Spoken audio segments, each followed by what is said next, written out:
عملت لحلمي عملت كثيرا وها قد حصل. الداعي إلى صراط المستقيم صلى الله وسلم وبارك عليه وعلى آله وصحبه ومن سار على نهجه واقتفى أثره إلى يوم الدين. After praising Allah Jalla wa Ala and sending salutation upon a messenger Muhammad sallallahu alayhi wa sallam, we proceed.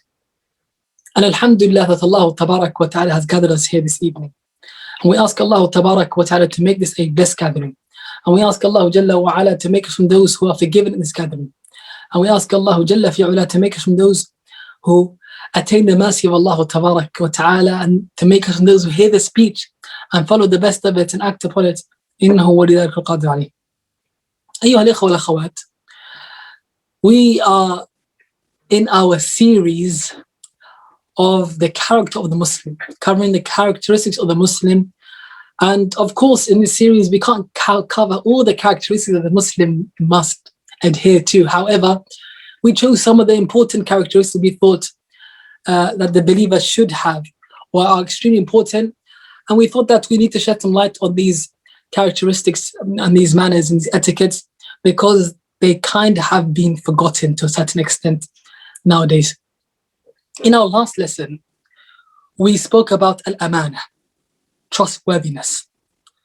And we also spoke about al-ithar, preferring others over yourself, or preferring things for others more than yourself, even though you really need it, and so on. All right, we spoke about it, we explained it. And inshallah ta'ala, today we'll carry on with the next khuluq, characteristic that the believer should adhere to, which will beautify his character. And that characteristic that we're going to be discussing today, inshallah, we're going to discuss another two today, inshallah ta'ala. How many weeks do we have left? Who can remind me? Today's the third week, right? So do we have one more week left? All right, say so? Yes. We have one more session left. But that means we're on track.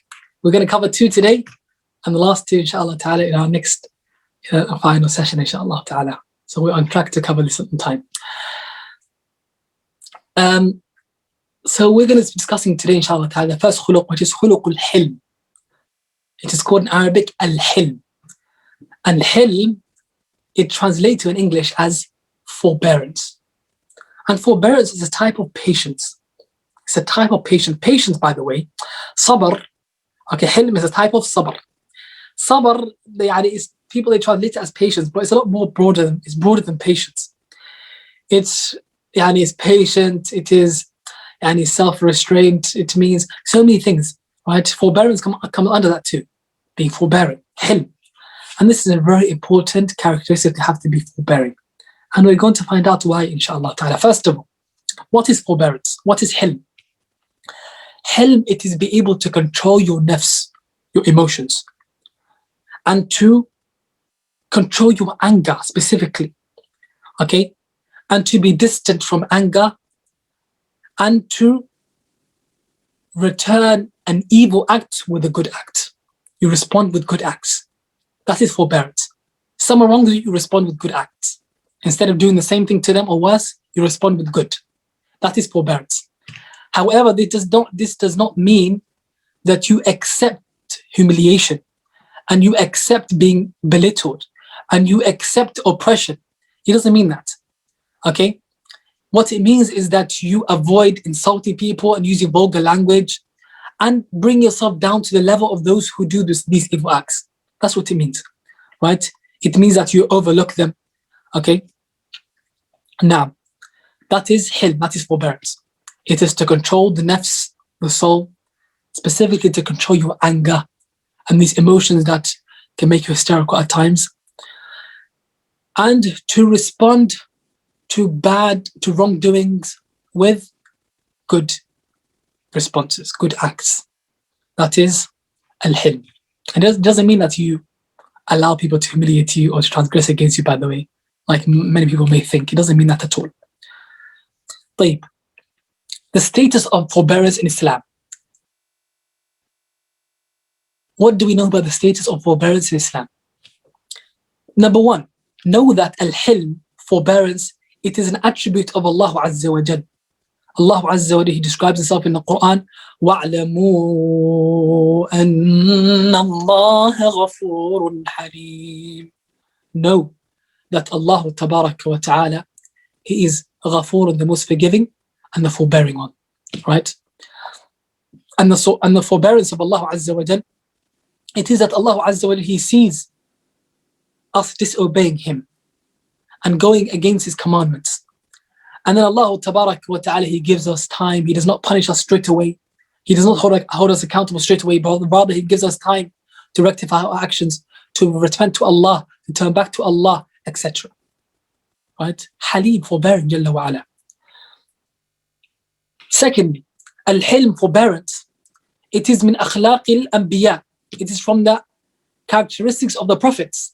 Allah Tabarak wa Ta'ala, He describes Ibrahim alayhi salam. He says, Inna Ibrahim la'awwahun halim.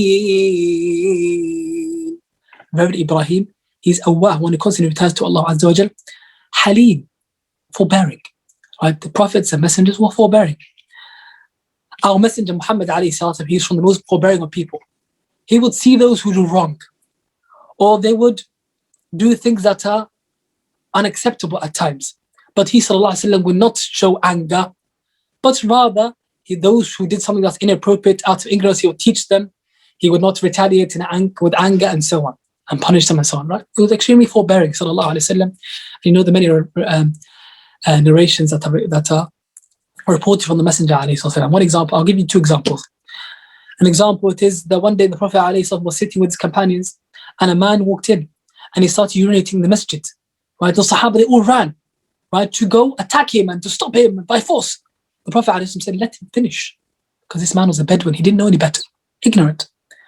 And the Prophet ﷺ, he told the Sahaba, get some water and pour it in the place, because the masjid of the Prophet ﷺ, it was not carpet, it was sand.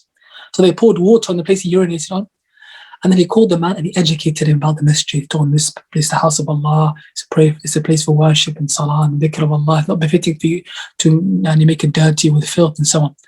So the man, he said, after the Prophet ﷺ taught him, Allahumma arhamni, warham Muhammadan, wa la tarham ma'ana ahad. Oh Allah, have mercy upon me and have mercy upon Muhammad ﷺ, and do not have mercy upon anyone with us. Why did he say that? Because the Sahaba almost beat him up, so he doesn't want Allah to have mercy upon them. The Prophet ﷺ, again, he made another mistake, this man, right, by saying this. The Prophet ﷺ said to him, لَقَدْ ضَيَّقْتَ وَاسِعًا. You have made something vast, narrow and small. So then the man, he said, okay, and have mercy upon them too. Right? This is how forbearing the Prophet ﷺ was. The Prophet ﷺ, he was walking one day with the Sahaba, and a man came behind him and he started strangling him, and he said to him, Ya Muhammad, give me the money. It's not your money or your father's money. I'm the treasurer of the Muslims. Give me some money from that. He was a Bedouin, because the Prophet ﷺ noticed he was a Bedouin, because he said, Ya Muhammad, oh Muhammad. He didn't know any better. He thought this was normal. This guy strangling the Prophet ﷺ, the extent the Prophet ﷺ's face went red. But the Prophet ﷺ looked back at him smiling. And he told the Sahaba, give him what he asked for. And then this man, he wasn't Muslim. When the Prophet ﷺ gave him what he asked for, he became Muslim. For forbearance, the Prophet ﷺ. Now, and also, forbearance is a trait that Allah Tabarak wa Ta'ala loves. So if you have the trait of forbearance, Allah Azza will love you because of it. It is reported that there was a tribe, okay? They lived in the east of Arabia. Okay, Najd. They had heard about Islam and they want to embrace Islam. So they came with a leader to Medina, traveling long distance, of course, all the way to Medina to declare their Islam in front of the Prophet ﷺ. So when they came, all the people amongst that tribe, they rushed, they couldn't wait. As soon as they got to Medina, they rushed the Prophet ﷺ, except their leader. His name was Al-Ashaj. Al-Ashaj, what did he do? Because of the long distance of the traveling, of course, they'd be sweating, their clothes would become dirty, etc. So he had a shower, he changed his clothes, he fragranced himself, and then he went to the Prophet ﷺ in the best manner. The Prophet ﷺ, when other people came to him, he asked them, where's the leader? Right? And then when the man, he came to the Prophet ﷺ, the Prophet ﷺ said to him, Inna fika khislatain, yuhibbuhumullahu wa rasuluhu. He said, verily, you have two characteristics. Allah and His Messenger ﷺ, they love these two characteristics. He said, what are they, O Messenger of Allah? He said, Al-Hilm wal-Ana, forbearance and Al-Ana, not being hasty. Right? So Allah Tabarak wa Ta'ala, His Messenger, they love those who have forbearance on this trait. So this is the importance of this trait in Al-Islam. But what are the fruits of forbearance? The fruits of your forbearance, what are they? Number one, it is al-hilmu, forbearance. It is a way to attain the pleasure of Allah Azza wa Jal and His Jannah. It is a way to attain the pleasure of Allah and Jannah.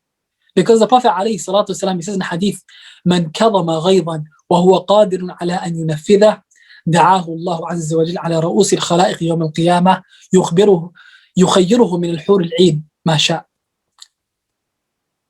Whoever, he says sallallahu alayhi wa sallam, whoever represses his anger, repressing the anger is being forbearing, whilst he's able to act upon his anger and he do things, and he's able to punish people, he's able to fight, he has the ability, and he's not only represses his anger because he's not able to do anything, but he has the ability to punish, he has the ability to retaliate, he has the ability to act upon his anger. Whoever represses his anger whilst he's able to act upon it, Allah Azza wa Jal is going to call him amongst all the creation on the Day of Judgment, and He is going to grant him hurul ain, right? And He allows him to choose any hurul ain he wishes. And Jannah, he's going to get Jannah, meaning, right? By repressing your anger and by being forbearing, that's what you attain. The pleasure of Allah and Jannah. That's number one. Number two, al-hilm, forbearance, it indicates that the individual, he has a strong will, right? And he's able to control his emotions. By having forbearance, it shows that you have a strong will. And it shows that you are decisive. And it shows that you're determined. And it also shows that you're able to control yourself. Right?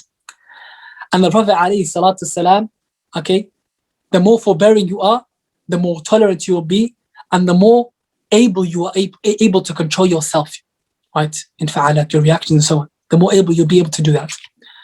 Right? The Prophet ﷺ, he tells us, ليس الشديد بالسرعة وإنما الشديد من يملك نفسه عند الغضب. He says that the strong individual is not the one who's able to defeat people in wrestling. The strongest one in wrestling others. لا. Rather, the strong one is the one who's able to control his nafs when he's angry. And he's able to be forbearing when he's angry. That shows that you're one who has self-control. The more forbearance you have, it shows the more self-control you have. Number three, al-hilm, forbearance.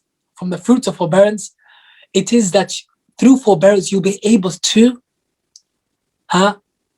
bring your enemies, make them friends. You can make your enemies friends through forbearance. And change them, turn them from enemies to friends and allies through your forbearance. Because Allah Azza wa Jalla, He says, idfa' billati hiya ahsan. فإذا الذي بينك وبينه عداوة كأنه ولي حميم. Allah says, respond with that which is the best. And if someone does bad to you, respond with good. And what will happen? Allah tells you, فإذا الذي بينك وبينه عداوة. The one between you and him is enmity. كأنه ولي حميم. He'll become like the closest ally to you, closest friend, beloved one to you, because of that good that you did. Right? That is forbearance. There was a man known as Al-Ahnaf ibn Qais. He's a tabi'i, right, from the tabi'in. He was the leader of his tribe. And he was known for his forbearance. Until this day, the Arabs, they use him as an example for forbearance. Al-Ahnaf ibn Qais. He was asked, how were you, because he was such a remarkable leader. He was asked, how were you able to lead these people, this huge amount of people, this huge tribe? How were you able to be the leader for so long without there being any complications or difficulties and so on? And he said, I realized that I can attain with forbearance what I cannot attain with the sword. Because of his forbearance, his people, they obeyed him. They never disobeyed him. Because of his forbearance, he managed to do that. Right? Now, showing the importance of forbearance. And it will make even your enemies your friends, inshallah. Now, also from the fruits of forbearance, it is you will attain through forbearance the love and respect of others. People will love you and they'll respect you. Okay, the Arabs, they say, okay, أول ما يعوض الحليم عن حلمه أن الناس أنصاره. He said the first matter that the forbearing one will get in return for his forbearance, it is that the people are going to be his aiders and his helpers. They are going to be the one who support him and defend him and come to his aid and so on, right? Because they're going to respect him and honor him and venerate him for this forbearance that has this trait, right? They're going to be the ones who defend him. You don't need to even retaliate. The people will retaliate on your behalf because they love you and respect you for your forbearance. That's what the Arabs, they say. And that's true. And that's evident in history. And now, all that being said, the importance of forbearance and controlling anger and controlling the nafs and so on, and repressing our anger and so on, does it mean that anger is always dispraised in Sharia? No. Sometimes anger, it is required and it's necessary, right? And there are two types of anger: ghadab mahmud, praiseworthy anger, and dispraised anger. As for the praised anger, it is the anger that you have for Allah and the religion of Allah. And this is what the Prophet ﷺ used to be like. The Prophet ﷺ, who was the best example, he would never ever become angry for himself or what happened to him personally. But rather, if the rights of Allah were transgressed against, or the religion of Allah, and so on, he would become angry, to the extent that his face would become red out of anger. But being angry for the religion of Allah doesn't mean that you go out and you act and you do whatever you want under the guise that I am being angry for the religion of Allah. La, it has to be within the rights of Sharia. You can't just say, I'm going to do what I like, right? Doesn't mean that, khalas, I have become angry, I can kill, I can steal, I can do, la, haram. But it means that you express your discontentment. And sometimes it is required that you show this person, the Prophet ﷺ, how did he express his anger for the Sahaba radiallahu anhum? He would shout at them. For instance, when Usama bin Zayd, he killed a man wrongly who said, Ashhadu an la ilaha illallah. The Prophet ﷺ shouted at him, he said to him, أَقَتَلْتَهُ بَعْدَ أَنْ قَالَ لَا إِلَهَ إِلَّا اللَّهِ. Did you kill him after he said La ilaha illallah? How are you going to be when La ilaha illallah comes to Yawm al-Qiyamah and defend this man, Usama? What are you going to do? Usama radiallahu anhu, he felt so bad, he said, I wish I became Muslim that day. Because the way the Prophet ﷺ shouted at him. And he didn't give him any excuses because it's unacceptable, right? This is praiseworthy anger. As for the anger that is not praiseworthy, it is the anger that you have for other than Allah and other than religion of Allah, over petty things or things that will lead to bad consequences. This is something that you shouldn't become angry for. Rather, in these situations, you should be forbearing, right? And you should overlook these things. Now, how can one attain forbearance? How can one practically attain forbearance? Number one is by teaching yourself to be forbearing. The Prophet ﷺ said, إِنَّمَا الْعِلْمُ بِالتَّعَلُّمُ وَإِنَّمَا الْحِلْمُ بِالتَّحَلُّمِ. He said, knowledge, it is learned. And forbearance is also learned. You teach yourself to be forbearing. Many you force yourself by repeating any situations where that you have to be forbearing, and you force yourself to be forbearing and you hold back your tongue and so on. All right, to get used to it. That's number one. Number two, it is remembering the reward of forbearance and the benefits of forbearance that we just mentioned early on. Reminding yourself of that. And that encourages you to be forbearing. And reminding yourself also of the punishment of the anger and the consequences, the bad consequences of releasing your anger and what could happen. Reminding yourself of that so that you are forbearing. Number three, it is by accompanying those who are forbearing, by being in their presence, because they rub off on you, inshallah. And by reading the lives of those who are forbearing, reading their biographies so you can benefit from it, because they have gone through same situations that you are going to go through, inshallah. So learn from them. نعم إنما العلم بالتعلم وإنما الحلم بالتحلم is a hadith of Prophet عليه الصلاة والسلام. Number four, it is تكلف الحلم. It is to pretend to be forbearing, because they say this is a wrong statement. I'm not endorsing it, but there is some truth to it. But I'm not fully endorsing the statement that they say in English, which is, okay, fake it until you make it. I don't mean you should be fake, but when you force yourself to be forbearing, even though it's not in your nature is to become angry quickly, eventually you become forbearing, right? You pretend to be forbearing, you pretend, even though that you want to let go, you release yourself, eventually becomes real. It becomes real that you actually become forbearing because you've been in so many situations. This becomes the norm now, and it becomes your nature. Right? I don't mean fake it till you make it. Okay, don't quote me for that. Number 5. Okay, it is الترفع عن السباب.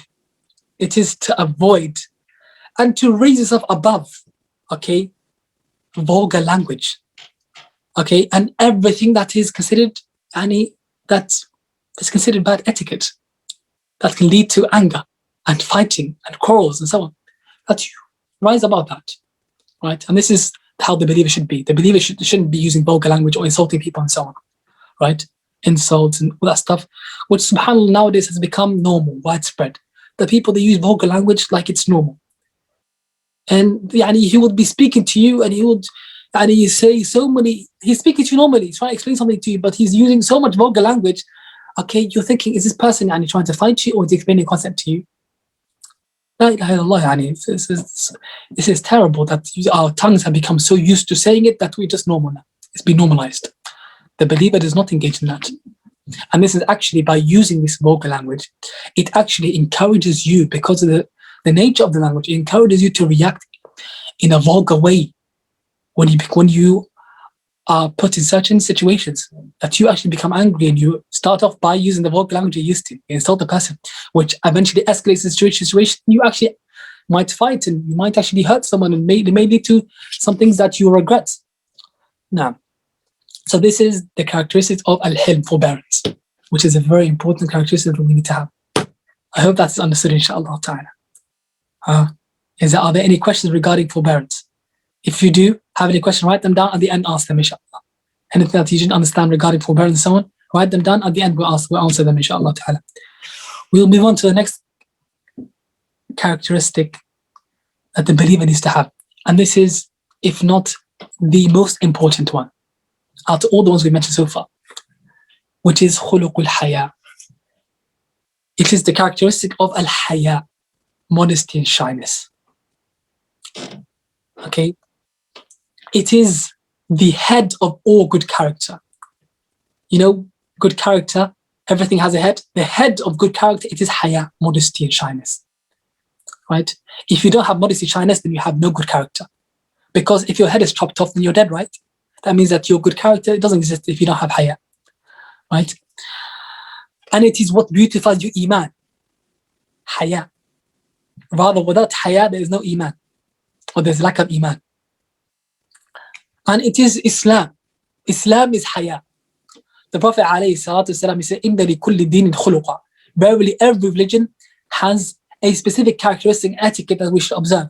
وَخُلُقُ الْإِسْلَامِ الْحَيَاء. And the characteristic of Islam, it is hayah, modesty, shyness. Right, bashfulness. This is, every Muslim should have that. A Muslim, when you hear a Muslim and he doesn't have hayah, something wrong with his Islam. That's what it means. It means something is wrong with your Islam if you don't have hayah. That's what it means. And know that the more your heart is alive, the more modesty and shyness you have. The more dead your heart is, the less shyness and modesty that you have. It's a matter of the heart, because shyness is in the heart, bashfulness is in the heart, modesty is in the heart. What is hayah? Let's define it. Al-hayah, it is a characteristic that encourages you to do everything that is good and discourages you and stops you from doing everything that is shameful and ugly. Right? Whether it is shameful and ugly in the deen, or whether it's shameful and ugly in society, or whether it's shameful and ugly in your customs. Okay? Hayah, modesty and shyness, it stops you from doing those shameful acts. Right? That is hayah. And this is from the most praiseworthy traits an individual can have. And the more hayah you have, it shows the more khair you have. Because the Prophet ﷺ, he said, Al-haya'u la ya'ti illa bi khair. Hayah does not come except with khair. The more hayah you have, the more khair you have. Inshallah. طيب. The status of hayah in Islam. Number 1, hayah, it is a attribute of Allah Azza wa Jal. Allah Azza wa Jal has described himself with al-hayah. Okay? As we have in the hadith, the Prophet ﷺ, Inna Allah hayy, sitir, yuhibbu al-hayah wa sitr. Allah Azza wa Jal is shy and He loves to conceal. And He loves shyness and He loves concealment. Allah is shy and He is the one who conceals. And He loves shyness and He loves concealment, to conceal people's faults. He loves that, Jalla wa ala. That's number one. Number two, it is Hayah. It is an attribute of the Prophet alayhi salatu wasalam. As we have in hadith, كان النبي صلى الله عليه وسلم أشد الناس حياء فقد كان أشد حياء من العذراء في خدرها. He said, it is said about the Prophet alayhi salatu would say, the Prophet alayhi salatu wasalam was the most shyest of people. He was the shyest of people. And he was even more shy than a virgin woman في خدرها, in her home. Why did they use that example? Because a woman who's never been married, she's extremely shy of men. Okay, that was the custom of the Arabs. And that's how it should be anyway, right? But this has become problematic nowadays, that this has been lost because of all this mixing and all this stuff, subhanAllah. May Allah safeguard us, right?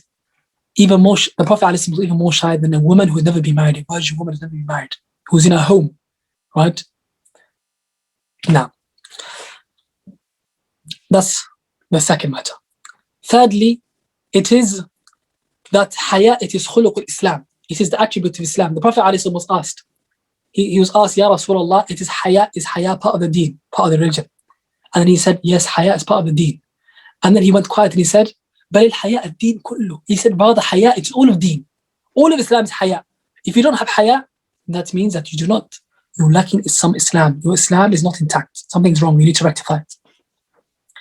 And he sallallahu alayhi wa sallam, he was the one who says, إن مما أدرك الناس من كلام النبوة الأولى إذا لم تستحي فاصنع ما شئت. Verily that which the people have received and they have reached from the statements of the previous prophets, it is إذا لم تستحي. The prophets, they all say, if you do not feel shy, then do as you wish. What does that mean? That if you don't have shyness, you do as you wish. You're going to do all evil. You're going to do all shameful acts and so on. It is shyness that stops you from that. Rather, shyness, the reason why it's so important, because it stops you from shameful acts, which are not necessarily haram, which is a barrier. Because if you're not doing shameful acts which are not necessarily haram, no doubt you're not going to do the haram, because you're not doing the shameful acts, of course. Hayah stops you from that. It's from the hikmah of having hayah, the wisdom. And of course, hayah is part of iman. The more hayah you have, the more iman you have. Right? As the Prophet ﷺ actually says, that hayah and iman, they're always together. Okay, you can't have one without the other. They're always together, hayah and iman, modesty and iman. And he said in the hadith, al-hayah wal-imanu qurana jami'an, فَإِذَا رُفِعَ أَحَدُهُمَا رُفِعَ الْآخَرُ. He said, iman and hayah, they are always together. They never are separated. He said, if one of them is removed, then the other one is also removed. They both go together, or they both remain together.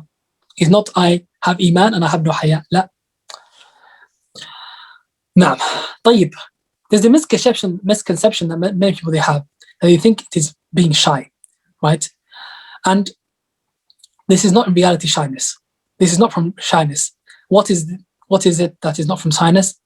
It is that which stops you from uttering the truth, right? Uttering the truth. If you think that your shyness is what is stopping you from uttering the truth, that's not shyness. Shyness does not stop one from uttering the truth and saying the truth. And also, it is not shyness that stops one from seeking knowledge. That's not considered shyness. Okay, and it's not shyness that stops one from commanding evil, enjoining good. My bad, not commanding evil, commanding good, enjoining good. And it's not from shyness that an individual, he thinks what's stopping you from forbidding evil, it is shyness. La. That is not shyness. Rather, that is called khajal in Arabic. And khajal is dispraised. It is that feeling that you feel that you think is shyness, which is not in reality shyness, what stops you from doing these noble acts, right? Like seeking knowledge and uttering that which is true. It doesn't mean that uttering that which is true and enjoining good and forbidding evil means that you become someone who attacks everyone, says to everyone, you have to say the truth no matter what. No, you have to use wisdom, of course. But if you think that I'm not saying this because I feel shy to say. That's not shyness in reality. We don't call that shyness. Right? That's just praise in Islam. Okay? Rather, you're meant to do all these things with the right etiquette and with wisdom. Okay? And he does not feel shy, or he thinks it's shyness, that he asks about matters he does not know. Okay? And rather, Sahaba radiallahu anhum, they used to ask the Prophet ﷺ about the most detailed matters. They would not feel shy. And even a Sahabi, a woman, she came to the Prophet ﷺ, and then she was asking questions. He wanted to ask a question. She said, Ya Rasulullah, before she asked the question, look what she said. Inna Allah la yastahi min al-haq. Allah tabarak wa ta'ala is not shy from the truth. Why did she say this? Because she's going to ask the Prophet ﷺ a sensitive women's matter. Right? That she asked about her menses. Right? Or not the menses, sorry. She asked about when a woman has discharge. Okay, she asked the question about that. Normally, a woman will feel shy to ask about this because she wants to know, she's ignorant regarding this matter. She wants to know what happens to her, what happens to her salah, her ibadah, and so on. So she's asking. And she said this to show that she is asking for education, and Allah Azza wa Jalla is not shy from the truth. Right? So one does not shy away from the truth. Now, and the Prophet ﷺ would answer them without feeling any khajal, any of that dispraised shyness. طيب. What are the different types of hayah, of shyness and modesty? Number one, it is al-haya'u min Allah, to be shy of Allah Azza wa Jal. And that's one of the most important ones, right? It is that you have the right etiquette of Allah Tabarak wa Ta'ala, and that you're shy of Allah Tabarak wa Ta'ala. And that is how the Prophet ﷺ taught us how to be shy of Allah. The Prophet taught us how to be shy of Allah. In hadith, he said, Istahyu min Allah haqq al-haya. Be shy of Allah, true shyness. And the Sahaba, they said, Ya Rasulullah, they said, Inna nastahi. We are shy of Allah Azza wa Alhamdulillah, they said. And the Prophet ﷺ said, Qala laysa dhalik. He said, that's not the shyness I'm referring to. Rather, ولكن الاستحياء من الله حق الحياء. To be shy of Allah, true shyness, it is as follows. He told us what it is. It is أن تحفظ الرأس وما وعى. To protect الرأس, the head, وما وعى, and what it comprehends, يعني what is in the head. From haram and everything that angers Allah. That's the first one. وَالْبَطْنُ وَمَا حَوَى. And your stomach, you protect it from everything that angers Allah. You protect it from that.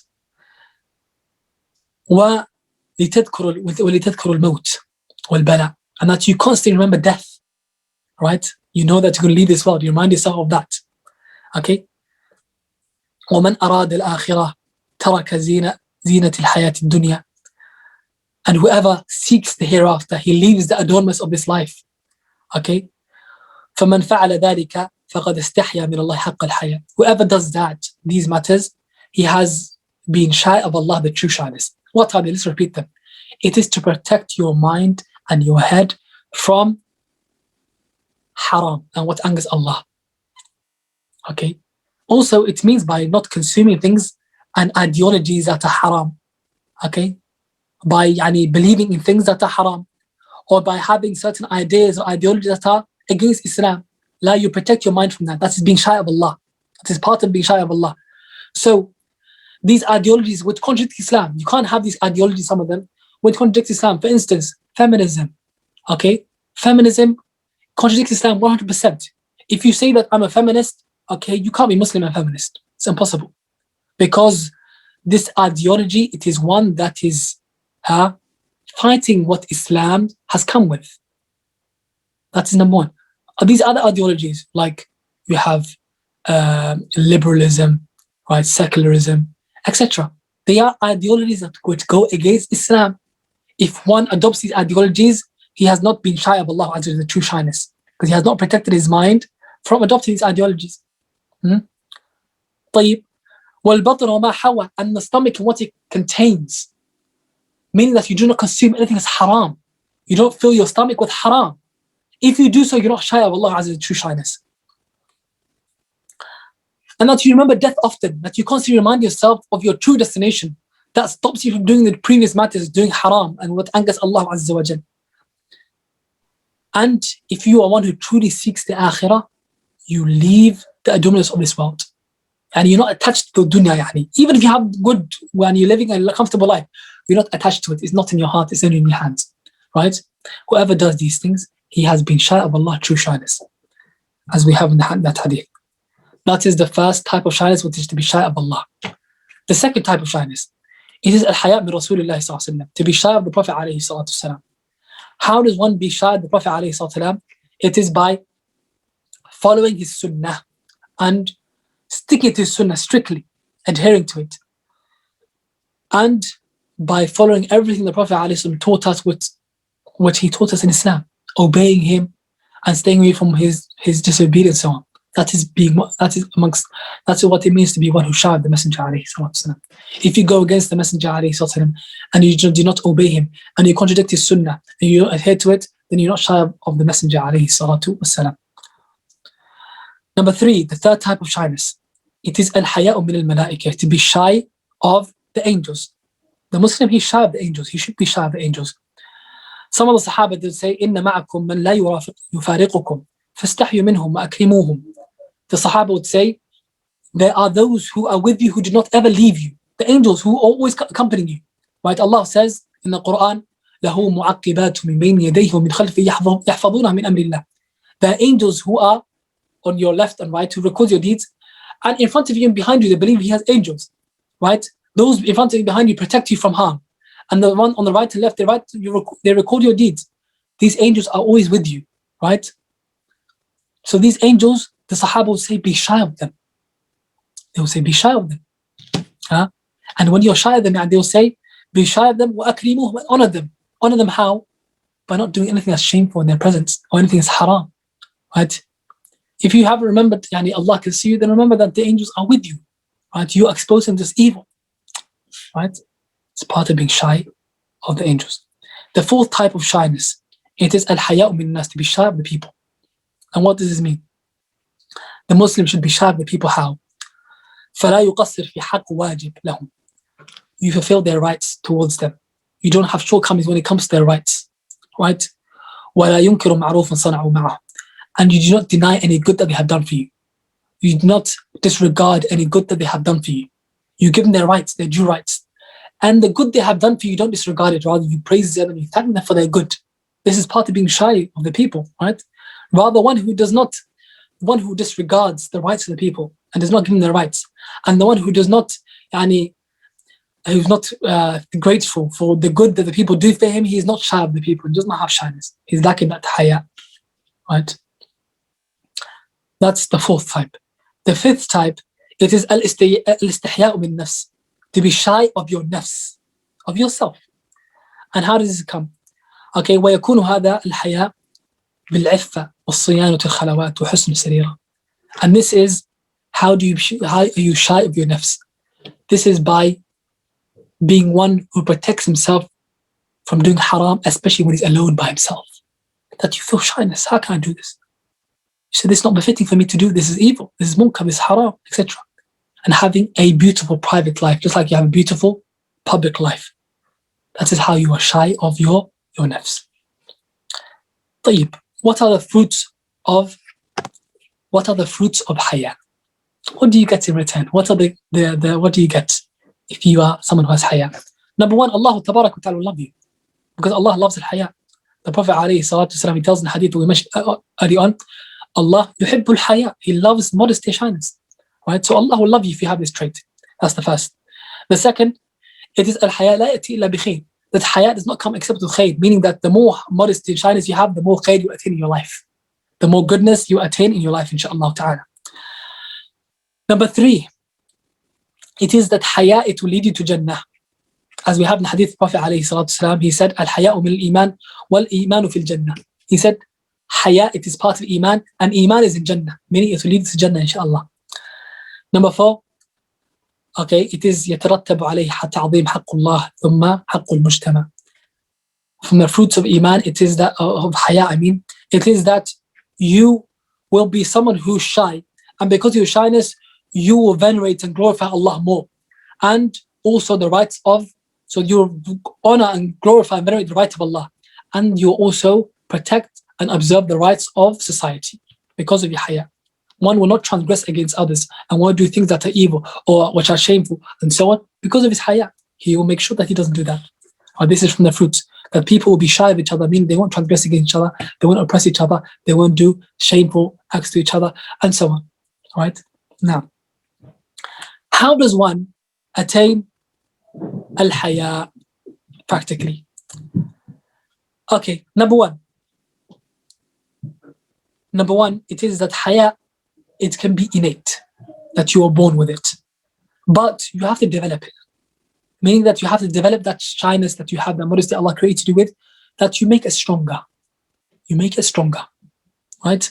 That's number one, if you are created with it. And everyone is created with it, by the way. Everyone has element of shyness. What happens is that element of shyness, some people, they strengthen it by developing it further, and others, because of their surroundings, it becomes weaker. Right? Now, that's the first one. Second one, it is to constantly remember the greatness of Allah Azza wa Jal, and to remember the fire, the hellfire. Okay? And that what leads to the hellfire, it is by doing evil and shameful acts. Okay? Evil and shameful acts, they are what lead to the hellfire. So, when you remember this, it enables you to be more shy, to have more modesty, Hayah. Number three, it is to not belittle the rights of others, the rights of people, not to ever belittle their rights. Because if you belittle their rights, that means that you lead you to transgressing against their rights, which goes against al-Hayah. It goes against having Hayah, right? And also to desire to always look or to appear in front of the people in your best way you can, in the best manner possible, right?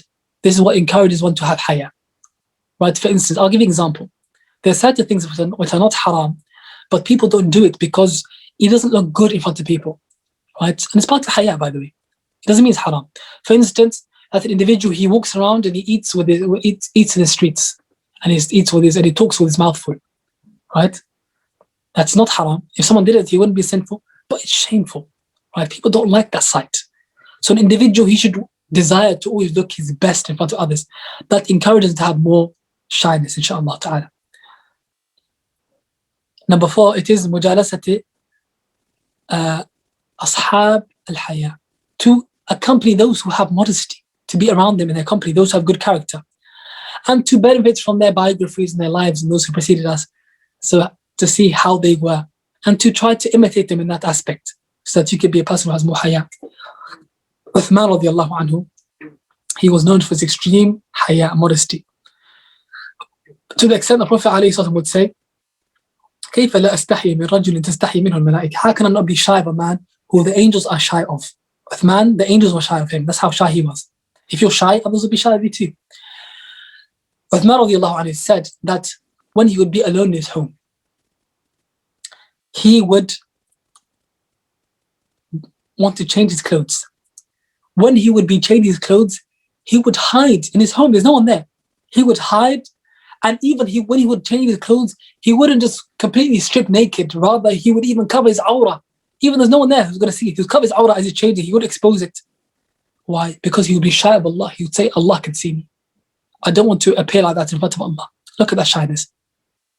That is what the individual needs to attain. And when the individual has these traits, okay, then that will no doubt stop you from doing things that are shameful and haram, of course. Right? It's all about glorifying Allah in your heart. And this is from Iman. Unfortunately, what we have found nowadays, it is that people, they do all sorts of things, right? And then they say, okay, do not judge me. Okay? People are going to judge you. You can't ever stop them, number one. Whether you like it or not, you're going to be judged. Second, it is not from Islam that you do things that are shameful in front of others and you expect them not to judge you. Islam does not teach you that. Rather, Islam teaches you to, even if you do things that are haram, okay, if you commit a sin, what does Islam teach you? Conceal it, don't do it in public. Why? Because Islam always looks at the bigger picture. Nowadays, people do not understand. They say, I'm not going to be a hypocrite and, appear to the people one way and then appear a certain way to others. Or when I'm alone La. It doesn't mean that you're a hypocrite. Rather, if you are exposing your sins in public, Allah will not forgive you. The Prophet ﷺ said, كل أمتي معافى. All of my ummah shall be forgiven, except إلا المجاهرون, except those who publicly sin. Why? Because it leads to encouraging others to sin. It normalizes the sin. And Islam condemns that and does not accept that, no matter what. So one, he has to conceal his sins. If Allah Tabarak wa Ta'ala has tested you in a certain way with a certain sin, okay, it's upon you to repent between you and Allah Azza wa Jalla and try to get rid of the sin. Not to expose it to others, because when you expose it to others, it shows that you're proud of it. You don't really regret it, you have no remorse. And Allah Azza wa Jalla will forgive you for that. That's number one. Secondly, we forget people do shameful things. People do things like the haram now openly on social media. They will now this. I'll give you an example. Many people think this is minor. This is not minor. This is extremely severe. A lot of people, you find that they will post on their social media, on their stories or whatever, okay, something with music in the background. What's the problem? Okay, how many followers do you have? Let's say you have 10,000 followers. Let's say 5,000 of those followers watch your story that day. You will carry every single one of their sins, on top of the sin that you have committed in the first place. Is that a joke? Is that minor? Is that something to be, oh, it's okay. And what does it do? When you put it on your story, it encourages others to do it. And the Prophet ﷺ, he says, whoever calls towards evil, he will have the sin of everyone who does it. Until Yawm al-Qiyamah, everyone who imitates you in that, until Yawm al-Qiyamah, that will be going on. That sin will carry on, it will continue. Even when you die, it will continue. Are you not afraid of that? Am I not afraid of that? That people, they imitate me in evil? That's just a minor example. There are worse examples that people have normalized nowadays. Right? We need to be extremely wary. Hayah, the more hayah you have, it shows the more your heart is alive. People who do this without any remorse, without any shyness, and don't shy away from doing it, the conclusion that we come to, because we judge. Allah, what's in your heart is not our job, but we judge by what's apparent, and we look at what's apparent. That's a qaida in Islam, right? It doesn't mean by judging that we're going to call you names and things like that. No, it doesn't mean that. But what do we come to a conclusion? The conclusion, it is that an individual who does that, okay, we don't specify people, by the way. We don't say this individual, because he done that, this is the conclusion. We say whoever has this trait, we generalize. We do not specify, we generalize when it comes to this. Whoever does this, okay, without any remorse, without any shyness, then it shows a deficiency in Iman. Rather, it shows that his heart is dead. It shows that the heart is dead, and this individual has to revive his heart. If an individual, he says, Iman is in my heart, and he uses that as justification for what he does that contradicts Islam, we tell them, La, Iman is not in your heart fully. Because Iman, we believe it is belief in the heart and actions on the limbs and statements of the tongue. That's all part of Iman. If your actions and statements go against that belief that's in your heart, it means that Iman in your heart, it is not correct, or is not intact, or is not complete. Something is wrong, and you have to work on it. If someone says to you, no, I have taqwa hahuna, that God consciousness it's in the heart, yani, and then he does all sorts of evil and so on, we tell him, la, there's no taqwa in the heart, because if you had taqwa, it would be evident in your actions and statements. If they contradict what you should be in your heart, then your actions, they demonstrate, and your statements, they demonstrate what's in your heart. So that's the conclusion that we come to generally, that whoever does that, he is contradicting the Iman that's meant to be in his heart. So that statement is completely flawed. It goes against all the teachings of Islam. The Prophet ﷺ said, in the body there's a vessel, or there's a piece of flesh. If it's sound, the whole body will be sound, the limbs. If it's corrupt, the whole body will be corrupt. That's the statement of the Prophet ﷺ telling us that if your heart is sound, then your actions, your statements will also be in line with your heart, which is sound. But if your heart is corrupted, then your actions and statements will be corrupted as well. So your corrupt actions and statements, they indicate what's in your heart. So Allah fi tathir al-qulub. It's upon us to rectify our hearts and to purify our hearts, and not take this matter lightly. Because if our hearts are pure, our actions and statements will also be pure, inshaAllah ta'ala. May Allah tabarak wa ta'ala make us from those who hear the speech and follow the best of it. And may Allah tabarak wa ta'ala protect us from all evil actions. And may Allah tabarak wa ta'ala guide us to the best of character. And may Allah tabarak wa ta'ala protect us from evil character. And we ask Allah tabarak wa ta'ala to guide us and to increase in guidance, to guide others through us. And we ask Allah Jalla wa ala to have mercy upon us. And we ask Allah Jalla wa ala to make us from those who are forgiven in this gathering. And we ask Allah Azza wa Jalla to have mercy upon us. And we ask Allah Jalla wa ala to make us from the righteous slaves. And we ask Allah Azza wa Jalla to make us from those who worship Him as He deserves to be worshipped. And we ask Allah Azza wa Jalla to purify our hearts. And we ask Allah Jalla wa ala to accept our repentance. And we ask Allah Jalla wa ala, just like He gathered us here this evening, to gather us in Jannah Firdaus A'la. إنه ولي ذلك القادر عليه وصلى الله وسلم وبارك على نبينا محمد وعلى آله وصحبه أجمعين والحمد لله رب العالمين. بارك الله فيكم. Listening so attentively. Jazakallah khair, ya Ustadh, for this beautiful lecture and reminder. May Allah subhanahu wa ta'ala protect and honor you and your family and everyone that's attended here today. You just got a couple of questions that some people have asked. The first question that was asked: what advice would you give to someone who uses bad language or vulgar language, and in a way that you don't come across as looking down upon them? Now, I'll give an example. Allah Azza wa Jalla says in the Qur'an, الطيبون للطيبات والطيبات للطيبين. He said, those who are good, they are only suitable for good things, or for good spouses, or for good acts. And just like that, the good women, they are only suitable and befitting for them is only good spouses and good acts and good statements and so on. So the Muslim, you say to him, you are a good person, and it's not befitting for your good character, your good nature, being a Muslim, for you to say this khabith stuff, because Allah says, al-khabithuna lil-khabithat. Allah says that those who are filthy and evil, they are only befitting for evil stuff. Everyone agrees that vulgar language is filthy and evil. So we say to him, this filthy stuff is not befitting for you. Right? You are someone who's better than that, and purer than that, and you are greater than that. So avoid it, and you have to imitate the Messenger alayhi salatu. So you use wisdom, right? And every situation differs from another situation. Every circumstance is different to another circumstance.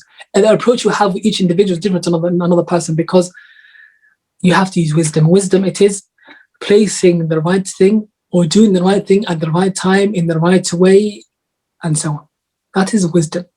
So sometimes it's part of wisdom that you don't approach this person and you get someone else to advise them, because they may listen to this individual and they may not listen to you. They may think that you come across condescending if you speak to them.